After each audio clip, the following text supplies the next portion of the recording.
Happy monstering! And welcome to another episode of My Singing Monsters Live, your one-stop shop for everything to do with My Singing Monsters. We are your hosts, Monster Handler Matt. And Monster Handler Eric. An exciting day today. Oh yes, like you know what, I'm so thrilled world. I'm ready to howl at the moon. Oh, we're so excited. There's lots of exciting things to talk about. It's been a busy week in the monster world, but as per usual here on My Singing Monsters Live, we want to start off our episode with some housekeeping stuff, some important stuff. Maybe one of the reasons you are tuning in today, whether it's your first episode or not, is you're interested about our giveaway. Our giveaway that we do every single episode of My Singing Monsters Live. Eric, do you want to explain how the giveaway process works here on the program? Sure, quiz me. Let's see how this goes. Okay, so... If I remember correctly, yes. What you have to do is type !giveaway. That's right. Into the chat. Still good. And then you'll be entered for an excellent prize at the end of the show. Yeah, that's pretty much, you nailed it. And then, it's not over. If you do win the prize, which will be announced at the end of the show, yes, you need to put your BBB ID /friend code into the chat so that we can send you your prize. That's right. One final important quiz item. What is the prize? I don't know. That's the one thing I don't know. That's right. We always save that as a surprise for the end of the episode. So, if you've tuned in, make sure to put !giveaway in the chat, and then you'll be entered. But let's launch right in because there's lots of exciting things going on this week. But before we do, okay, I want to look back because last week, so far as I recall, there wasn't any on this day things to announce. There were none. But there's lots. But there's lots this week in monster history. So, Monster Handler Michael, can you fire up the graphics? Here we're beginning on this day. In 2015, Rare Dandy Doo had been freshly released. It was only 24 hours old at this point. It had been released a day prior, but this was the first span of availability for Rare Dandy Doo. On this day in 2018, the Magpie, the third known Wordo, was unveiled on Cold Island. Wow. And just last year, at the Epic Fwog made its triumphant appearance on various natural islands. So lots going on this day, February 7th, looking back. But let's talk about what's happening today. Right now. Today, we've got the Sparks Flying. Bzz, bzz. Yeah, thank you. Sparks Flying promotions where you get 50% off everyone's favorite electrical elemental, the Wubbox, on all islands that it appears. That's the natural islands, that's Ethereal Island, also on Wublin Island. And the other half of Sparks Flying is that you get 50% off permanent wishing torch lighting. This is an excellent sale that comes out around every once in a while. And this is the first time that this sale has run since Fairy Island was introduced. So a great opportunity to permanently light at a great rate some of your wishing torches on Fairy Island. Another exciting thing that's happening, of course, is the continuation of our Birds of a Further promotion. Yes. Today's a very interesting one. Oh, is it? It's interesting because, strictly speaking, Yastrich, not an epic. That's true. It's a mythical, but it heard the name of the promotion, Birds of a Further, and figured, couldn't stay away. I gotta get in here. That's my ostrich impression. Coming through. And so it is paired with Rare Riff for this 24-hour span of the Birds of a Further promotion. Now, what do those two have in common? Yes, there is still something in common. This is not a haphazard. What is it? Well, I'm not telling you. We're going to take it up now. We're going to take it up next week. Oh, okay. And then finally, in My Singing Monsters this weekend, we've got 60% off featured currency pack, 60% off the treasure chest, the drum of dough, and the wagon of chow. Wow. But the fun doesn't stop there. Switching over to Dawn of Fire, we have 50% off all Cloud Island themed decorations, many of which have sort of a bird-like theme. You've got the Barbapop tree, the avian plinth, the feather tree, the floating birdhouse, and hopefully you were lucky enough to snag a prismatic tweedle of your favorite color during its first availability, which concluded earlier this week. So get some of those decorations. I'm sure Prismatic Tweedle would love to see a bird in the mix. You know, it once was sort of like a bird, now a whole other thing. Yes. But very unusual. And 40% more in coin packs in Dawn of Fire. Wow. Okay, as promised, we're going to take up the answers from the last 7 days of Birds of a Feather. Okay. Beginning with last Friday. Okay. When this first pairing was announced on the show. What is it that Rare Drumpler and Epic Pom Pom have in common? What is it? It's that they're both foodies. Ah. Rare Drumpler, of course, its eyes are bigger than its stomach, but it still loves eating. And Epic Pom Pom likes to eat foods of all different colors, hence its pure white, fluffy cloud sort of fur. Of course.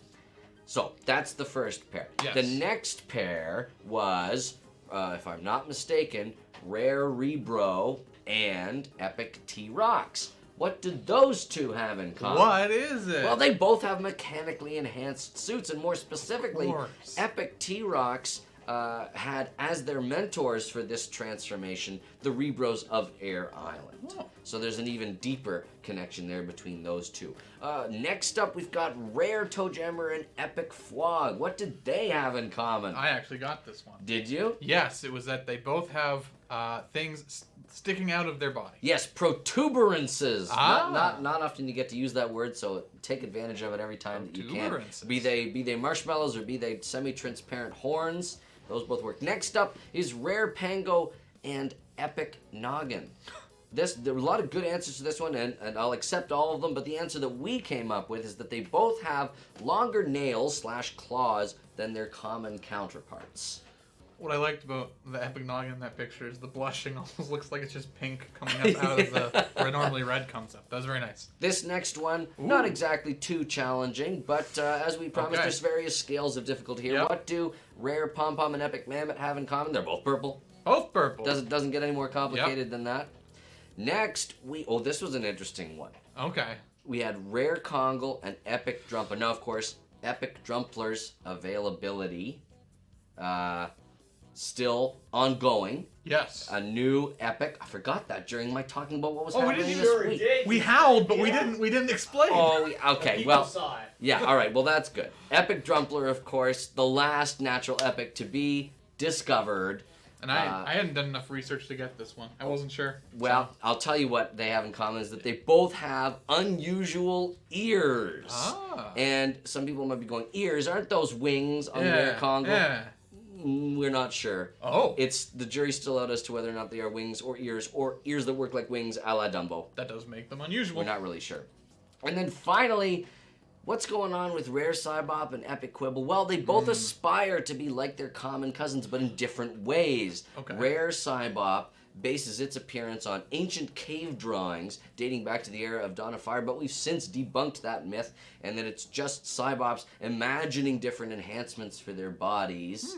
And so Rare Cybop, not quite on base there, but of course, Epic Quibble, one of the most mysterious epics to be discovered. Is it truly an Epic Quibble? We don't really know. Is it a whole other creature? Who knows? Lots of wild stuff there. But let's conclude. Michael, can you do me a huge favor? Just because I forgot, can you bring up Epic Drumpler's image They saw it. again? I know, but I just want to talk about it very briefly. Okay. Thank you so much, Monster Handler Michael. And I'm sure Monster Handler Sydney in the chat is happy to indulge me. I just want to celebrate this because it's the last natural It's a huge epic deal. to be discovered. We've discovered all 30, and we have 5 epic seasonal monsters under our belt now That's true. as well. Isn't it a beautiful thing? And the reason that I wanted to bring it back up is just for people to admire it in all of its beauty, because the first part of our next segment is going to pertain very closely to it. So I just wanted to give people another chance to admire it, to take it all in, to see what it looked like, because for our next segment, we're going to be doing what we like to call Quick Questions. And we'll be answering all sorts of questions about exciting things happening in the monster world this week and that are related to stuff that's going on. So why don't you launch right in, Eric, with the first question, and I'm happy to answer it. I Go, will go, launch go, right go, in go, go. on behalf of Trash Craft Player. Yes. Oh, Trash Craft Payer. They pay with the crafting, Who- not the playing. Who asks, What inspired the artist to revisit the 2014 Drumpler Halloween costume as a base for the epic? I believe that's Spooktacle, not Halloween. Oh, that's no, I'm kidding. Stump. Of course, I'm kidding. Of course, Trashcraft Bear. Back when Drumpler had that costume, I don't even know if we'd officially named Spooktacle yet. It was still just sort of part of our Halloween celebration. So you know what, Trashcraft Bear? Yeah, I'm the one that stumped. So I consulted with our one of the artists who has previously been here on My Seeing Monsters Live, monster handler Chris, and here's what he had to say. Basically, I liked the werewolf version of the Drumpler we did, but due to being limited to tinting the regular monster sprites to make the rare version, the rare Drumpler, that made it no longer possible to use that costume year after year. So, in an attempt to make sure that we never forgot and always got a chance to keep that beautiful costume near and dear to our hearts forever, that's why it was decided to be incorporated into the epic so that it can still be around. That's very nice. And from a lore perspective, it's probably likely that Drumpler was dressing up as a werewolf in the first place because innately, perhaps on a species level, it knew that it felt a kinship with sort of a werewolfian figure. So I think that there was a deep-seated a connection to the moon there. Because remember that epic Drumplers are Drumplers incubated under the light of a full moon. Very nice. Yes. I believe this next question is from Big Shrub, and they ask, is it possible for Epic Drumpler to fetch the drumsticks? Absolutely it is. Why not? Because Epic Drumpler is sort of wolf-like, sort of dog-like, a canine in that respect, and so loves playing with bones. But of course its favorite use for bones is substituting out the drumsticks that it can use. But of course, if someone were to, and I don't know why they would do this, is sort of mean-spirited, if they were to take those away and they would throw them, Epic Drumpler wouldn't be upset. It would just go, all right, I'm gonna go get them. I'm gonna go get them. Now, and then collect. What popped into my mind is sometimes drummers who are drumming very intensely, one will slip. So maybe every time Epic Drumpler loses a stick, it's great. It's like, oh, I gave it a fish. It's a positive. Yes. Always look on the nice bright surprise. side of stuff. Yes. Speaking of looking on the right side of things, this next question comes from Wahoo, and they ask, does Pummel have a tail? We know for sure that Epic Pummel has a tail, quite a long lime green colored one. If the rare and common versions of Pummel have a tail, it's rather stubby and short, and you don't often want to get around to that angle because it could be that, like a horse, you don't want to spook them because one of those flailing tipped tongues might flail around and bonk you on the head. You don't want that. Not ideal. That might hurt. This next question comes from Pyromaniac6996. They ask, could Prismgate be leading to where Ethereal Island is now? An interesting theory, Pyromaniac. I think it's more likely that Ethereal Island is its own thing and that the Prism Gate instead is the doorway to the home dimension of the globes. A very colorful dimension. All colors can exist there, and the monsters, as part of their transformation, their sort of corruption of form as they pass through the Prism Gate and dwell inside of its otherworldly physics and chemistry, they take on part of the color, the colorful spectrum of the Prism Gate dimension. But even we can't be sure. We don't know what's out there. We don't know. We haven't ventured ourselves. Truly what's out there. So. Yes, there's still lots to discover. All right. Javin D asks, how heavy is Entbrat? Direct question. Entbrat is so large. There's a lot of mass Yes, there. It's a large very monster. It's a very tall monster. It's a very wide set monster. Here it is. Yes, huge fists, huge feet, a healthy gut. Big there. mouth. If I'm big mouth, large horns, several tons. Several tons. They're huge. There you go. It's like a T-Rex, but a friendly one. Ooh. Yes, they are gentle giants. Yes. Not overly intelligent, but you don't have to be if you're kind. Right? Kindness is important. Ash the Beatmoji 259 asks, do pom-poms like cola? Well, it depends. Is it cherry cola because it Ooh. has to be red. Remember, if pom-poms are consuming it, Good they only point. consume red foods. So whether or not they like cola, I think they want to discern which foods that they're eating to make sure that they maintain their purely red diet. Good call. Scrubby. That is, of course, if they're a rare pom-pom, unless, and then at that point they're eating indigo foods. And then they're not pom-pom. All else. colors. That's right. Okay. I assume we were talking about common pom. Yeah, I think so too. Yeah. But it was good to cover it. Yes. Scrubby the Slime asks, what happens if a Whimsy's balloon breaks? Are their bodies self-made? I am happy to report that even in the limited time that we have known about Whimsies, because they're a fairly newly discovered fairy element monster, there's been no record of pop. While they look like balloons, I don't know if necessarily they have such a fragile dermis, such a fragile exterior that they can be popped in that way. I think they've got a little bit more give to them as well. So, you know, if you approach with a pin, I think they'll say, what are you doing? But they're not necessarily in immediate danger. Thank goodness. Thank goodness. Yes. Rebecca Mock asks, do instrument monsters sing other than Kongle? So Kongle, interestingly enough, of course, premiered its singing voice on Tribal Island, singing, "Come on, let's go." Now, Kongle is not alone in the instrumental monsters who occasionally sing, but they are far and few in between. For those instrumental monsters, they typically like to stick to their main form of communication, their sort of variant of the monstrous language. There are a few others hidden out there in the world that speak every once in a while. Cybop, a good example, back during the era of Dawn of Fire.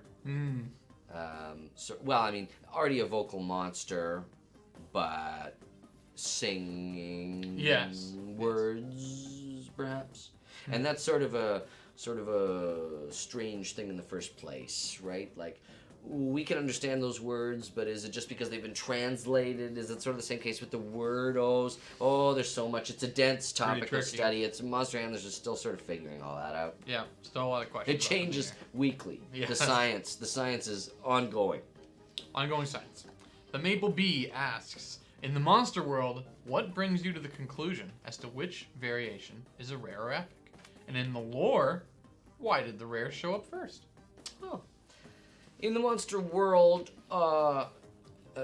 some forms of this question have been asked before, but never quite so eloquently, so thank you.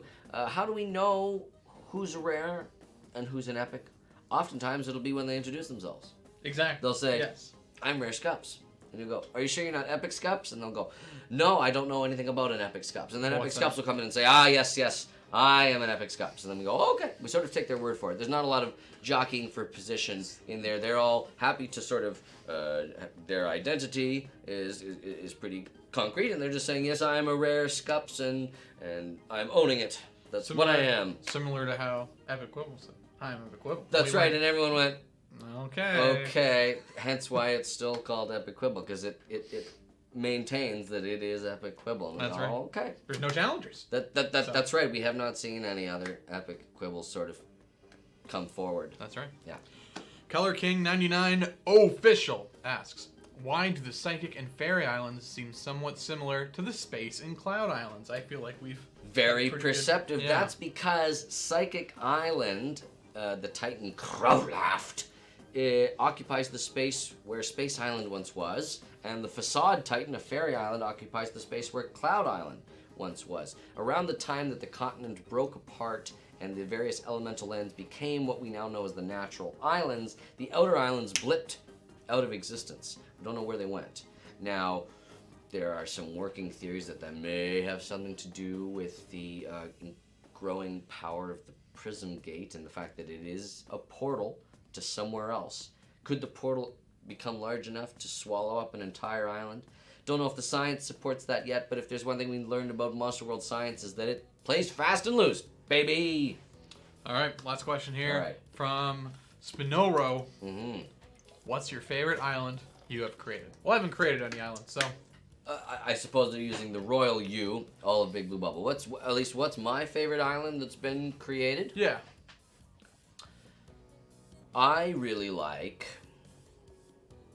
from an art standpoint, I really like Celestial Island. Yeah. And from a music standpoint, I really like Ethereal Island. Those are my faves. I really enjoy Air Island song. Specifically, once Stewart came in, I felt like it really pulled the whole thing together. That's nice. I think Last, Season of Love. I've always been a sucker for Earth Island somehow aesthetically. I might just be the element that I'm attached to. Yes. Well, I thank you for also name dropping Air. Because of course that was my element back during the Element teams of our most recent anniversary month. I listened to that song a lot while making the video, teasing Stewart, and it really caught on with me. Isn't that nice? Yes, the music of the Monster World definitely has it can be very earwormy. Yes, catchy quality. Yes. Speaking of catching, we're gonna try to catch you with a question that you don't know the answer to. In a segment we like to call Stump of the Week. All right. And hopefully I will not be stumped. Yes, I am. I'm optimistic. I'm not. M. Howard 61458 asks, "What is Epic Drumpler's combined total stripes, fingers/thumbs, toes, ears, eyes, and horns?" What they don't specify here is can I pull up a picture to just count all of them? Is that part of the rules? I feel like it's implied that you can't pull up any pictures for any of these rats. questions. Okay. Combined total of stripes. I'm gonna blast through these because there's no way in Plant Island or otherwise that I'll ever be able to learn this. So total number of stripes. I'll say 11.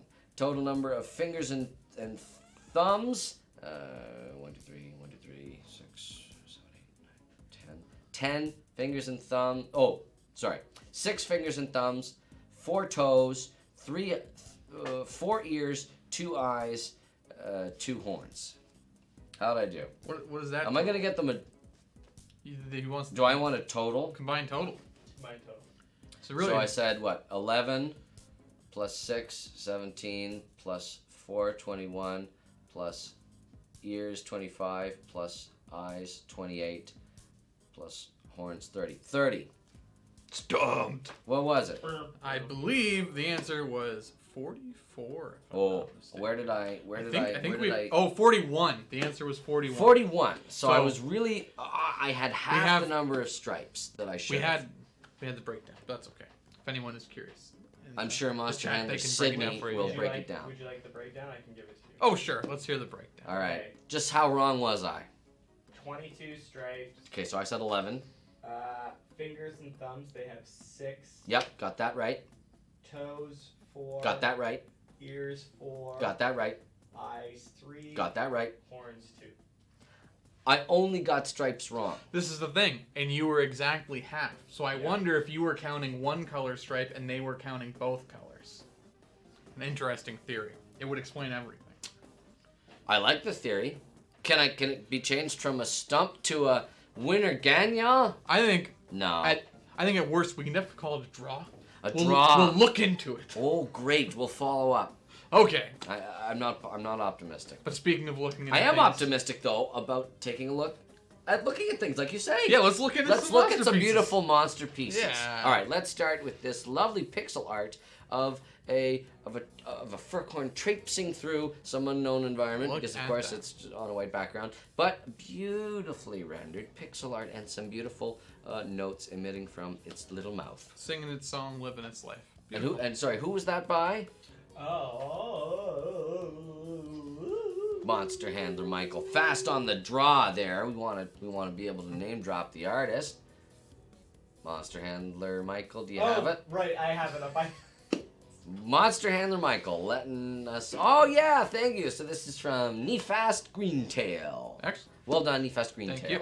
I'm gonna say this first time. This is Spine Boy's interpretation You of. screwed me up because you always say the name first. I apologize. This is Spine Boy here on Air Island, messing around with the Fossilosaurus. Very nice. I mean, yeah, it must get its bones somewhere. Yeah, it loves that Fossilosaurus.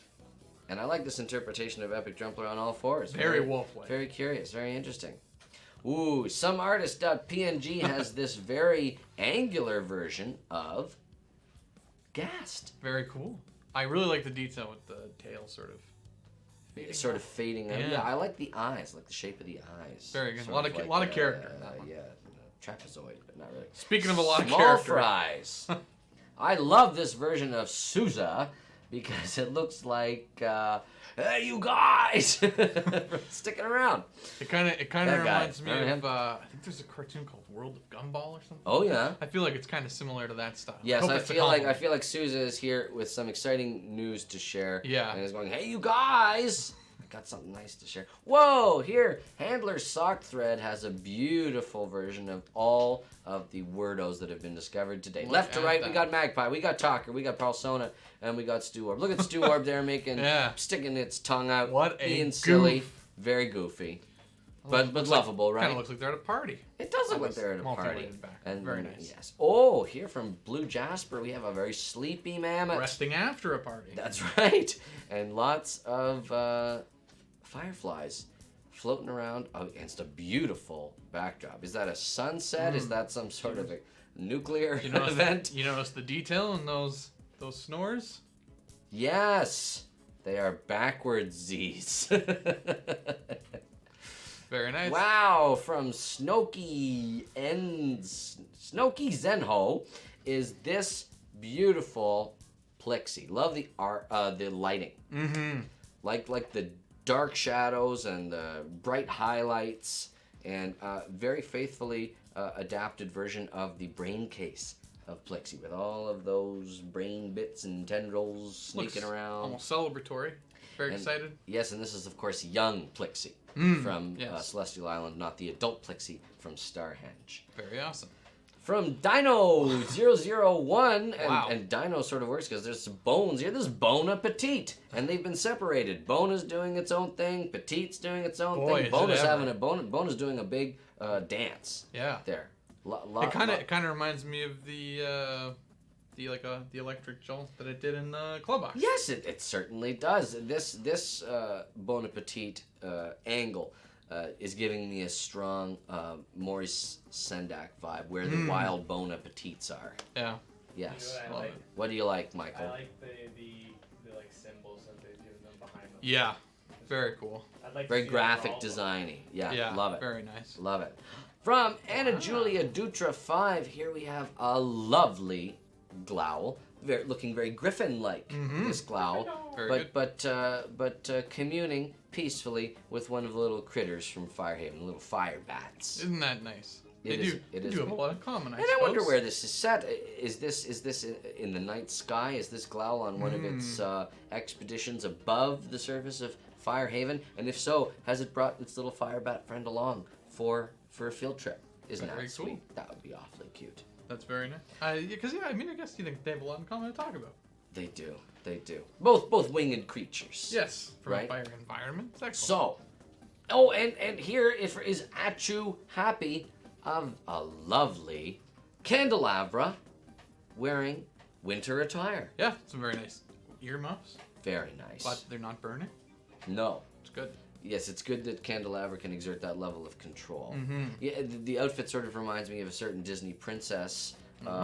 There's something strange, but almost kind. And Candelabra was warm and very refined. Anyway, etc. Very good. Thank you very much. Okay, so those were our monster pieces. Those were our monster pieces for this episode 65, I think, Wow. of My Singing Monsters Live. Oh, I did a little rhyme there. Of course, our Birds of a Further promotion is continuing, so check back in every 24 hours for that. The season of love is far from over. Obviously, next week is an important day in the human world for all of those people in any sort of partnership or relationship, be it platonic or otherwise. Who just wants to enjoy will some you, chocolate? Will you be my season of love Birds of a Further companion, Eric? What's the Birds of a Further connection? What's the Birds of a Further connection? I'd like to see if people can guess. Yes. Why I'd don't love to we hear your Why don't we theories. leave it up to the chat? If we are in fact a pair, quick pose. I know. What's it going to be? I want to hear what the chat has Yeah, to say. and then next But- week, Michael can tell us his answer. But while the chat is also thinking about that, I want them to make sure that they also have their exclamation point giveaway in there, because we are about to draw the winner of our prize. And the winner of today's prize Drawn. will be receiving an epic drumpler. Quick howl with me. Oh, and Michael in there as well. That's what happens when you start howling other people. That's right. Everyone has to join in, and we do have a winner. We do have a winner selected. I'll do a epic drumpler drum roll. Are you ready? Yep. The winner of the epic drumpler is Ivan Baymore. Congratulations, Ivan Baymar. So, as Monster Handler Eric said, please send us your BBB ID /friend code in the chat so that we can deliver your epic drumpler straight to you. No questions asked. Howl it over. Free, totally free. Isn't that nice? So, we're going to conclude today's episode 65 of My Singing Monsters Live with a composer piece, like we always do. This composer piece was submitted to us by Trent Weaver 626, and they've titled it Mirror Air Island because they've used all the monsters from Air Island, including the Rebro Ethereal that's available in My Singing Monsters Composer. A quick reminder to everybody that all of the special offers and promotions that pertain to Air Island during the Season of Love are also available on Mirror Air Island, unlocked at level 20. Wow. So if you've been ignoring that island, why don't you get in there and get some new monsters? Take advantage of all the awesome special offers and promotions that we've got running through this weekend, and make sure to populate your Mirror Air Island. In the meantime, let's listen to this beautiful Mirror Air Island version of the Air Island song by Trent Weaver 626. We'll see you next week for...